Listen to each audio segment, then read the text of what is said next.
এক কোফতাতে বেসন, হলুদ, জোয়াইন, শুকনো লাল গুঁড়ো ঝাল আর লবণ, আর এইগুলো আমি ম্যাশ করে নিই। এই যে দেখো কোফতাগুলো আমি ভেজে নিচ্ছি, এইভাবে ভেজে আরও একটু হালকা হালকা সফট ভেজে নেব। তারপর সামনে দেখা এই যে একটু ভাজা হয়ে গেলে,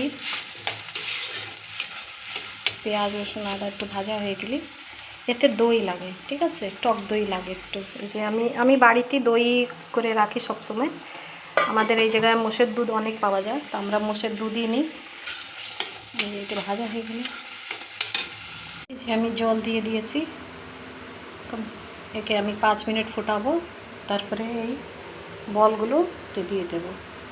বন্ধুরা, রেডি কলার কোফতা। এতে আমি একটু কারি পাতাও দিয়েছিলাম, সেইটা আমি দেখালাম না, স্কিপও করতে পারবেন আপনারা।